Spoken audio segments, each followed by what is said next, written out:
Faleminderit. Tani sipas indeksit global të krimit organizuar për vitin 2025 publikuar nga Iniciativa Globale kundër krimit organizuar transnacional, Shqipëria rënditet ndër vendet me nivelin më të lartë kriminalitetit në Europën juglindore, me një mesatare kriminaliteti prej 5.2. Për sa i përket raporteve ndërkombëtare. Raportet ndërkombëtare ka bërë Europoli. Raportet ndërkombëtare ka bërë Departamenti i Shtetit Amerikan, të cilat deklarojnë se në Shqipëri kartelet kontrollojnë gjithçka. Mjafton dosja Metamorfoza, të cilën dje filluat lirimin e pjesëtarëve të grupit kriminal Gjoka, që me Olti Bistrin. Për sa i përket sigurisë, policia e cila financohet sot me këtë buxhet, siç thanë, me financimin më të lartë, për 1 orë e gjys në aeroport nuk gjendeshe asnjë polic. Për 1 orë e gjys në aeroport nuk ishte asnjë efektiv policie, asnjë ushtarak, asnjë pjesëtar të shërbimit informativ. Pse? Sepse ajo ishte një vrasje për të cilën shteti ishte brenda. Pse sot këtu nuk diskutohet për këto? Pse nuk diskutohet që Departamenti Amerikan i Shtetit deklaroi se Sinaloa flen në zyrën e kryeministrit? Atje e shpallin organizatë terroriste, kurse ju këtu e shpallni biznesmen. Atje e shpallin organizatë terroriste, kurse ju këtu e fusnin kryeministri dhe na flisnin për buxhetin. Cilës polici po ja jepni buxhetin? Policisë Ilir Prodës, policisë që ishte në makinë me Gilman Dodanin e Shullazit, asaj policie do t'ja jepni buxhetin. Çfarë? Që të garantoni që të krimit vazhdoi pa shqetësuar. Po çfarë po e jepni buxhetin kësaj policie? Që të garantoni që të heshtin kur krimi merr çdo centimetër të Shqipërisë në dorë. Po pse nuk keni hedhur buxhet ju për hetim financiar për këto kulla? Pse nuk keni hedhur ju buxhet për hetim financiar për kullat të cilat denoncon edhe vetë Shtetet e Bashkuara të Amerikës? Pse nuk keni hedhur ju buxhet kur edhe dumani juaj ju a thot se këtu nuk më vjen asnjë ankesë, asnjë problem për çështjet e krimit organizuar dhe të kullave dhe të pastrimit parave. Dumani që ju mbështesni më së shumti thot që kjo polici nuk i arreston, nuk i merr banditët për cilët ka fletarreste. Plot 241 fletarreste për grupet kriminale më të rrezikshme në Shqipëri. Urdhroni.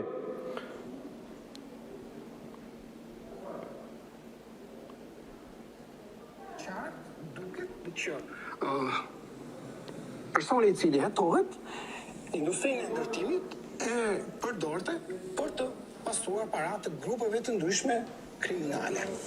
Tjetër, edhe sa takon, po çikosh për shembull ku janë gjeografinë e pasurive të sekuestruara dhe të konfiskuara në Durrës, në Sarandë. Dumani juaj deklaron se tatimet e juaja, se agjencitë e para që duhet fillojnë hetimin për këto vjedhje dhe për pastrimin e parave drogës në Shqipëri nuk ndërmarrin asnjë hap, por fshihen. Kjo akuzë për kë është? A nuk është për këtë qeveri?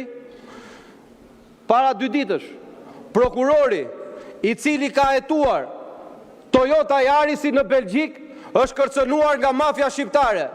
Dini gjë ju kush ishte nga ata kartelet që e ka kërcënuar? Vetëm 2 ditë pasi ai deklaroi që ka të dhëna të reja për Toyota Yarisin.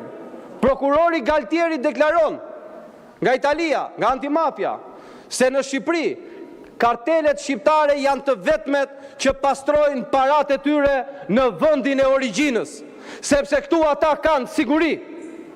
Investitor strategjik, si ai që keni nxjerrë në Ksamil, që erdhi nga Dubai, 45 milion euro, me duar në xhepa, del një hotel I ri. Ku janë buxheti për t'i hetuar këto çështje? Zero buxhet. Ju e keni lënë shërbimin informativ pa buxhet. 10% të buxhetit policisë shtetit ka shërbimi informativ. Pse? Sepse s'keni plan të parandaloni krimin. S'keni plan të bëni gjë për krimin. Ju keni vetëm plan të zgjidhni punët tuaja. Ndaj dhe ky buxhet kaq I madh, ky buxhet kaq fantastik, ka që jashtëzakonshëm. Po si ka mundësi që gjithë ky buxhet, nga e morët ju? Ku e morët këtë buxhet? Ju keni buxhetin më të madh sepse keni taksat më të larta në rajon. Ju keni buxhetin më të madh sepse taksoni shqiptarët më shumë se që janë taksuar çdo herë tjetër. Dhe çfarë bëni me këtë buxhet?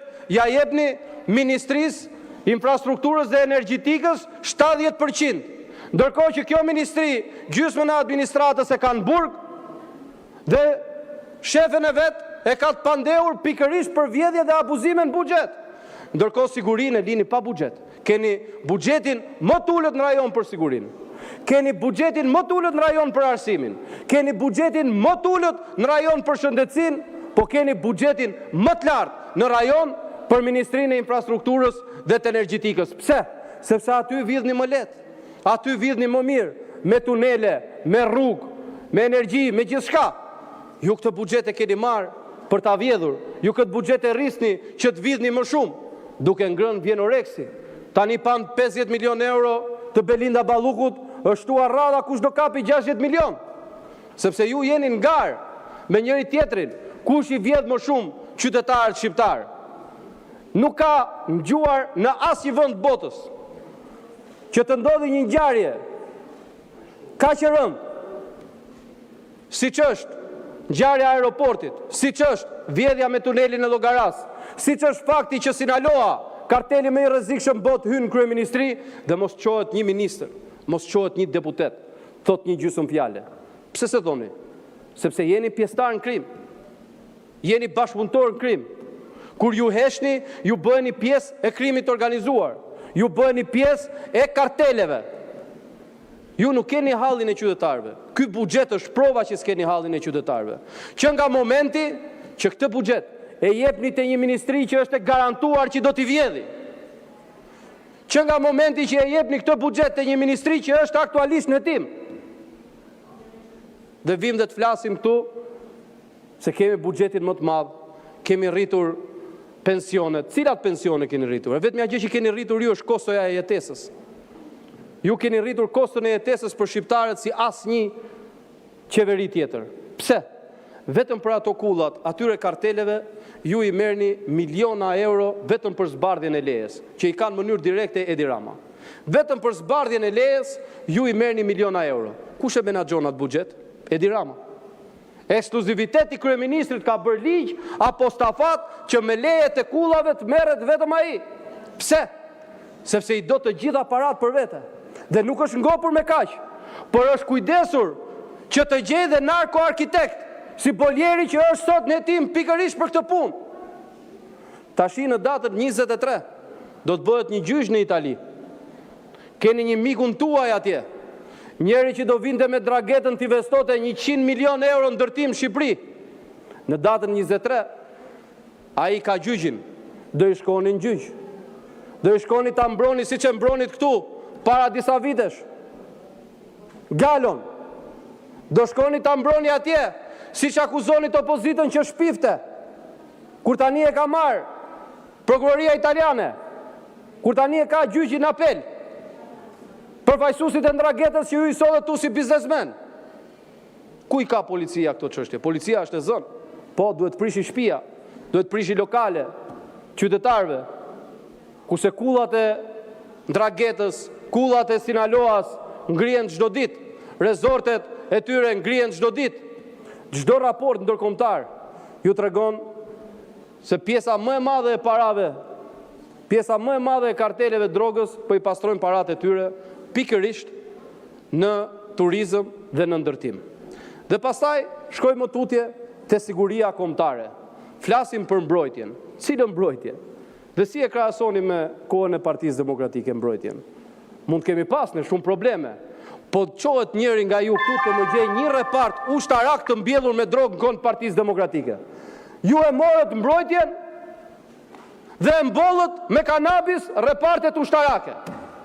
Vetëm 2 vite më parë, në 2023, zallher. Ju i morët repartet ushtarake dhe i vut në funksion drogës. Çfarë mbrojtje? Dhe është e turshme që këtu nuk vjen asnjë ministër, asnjë ministre dhe të flasi për gjendjen alarmante ku është siguria.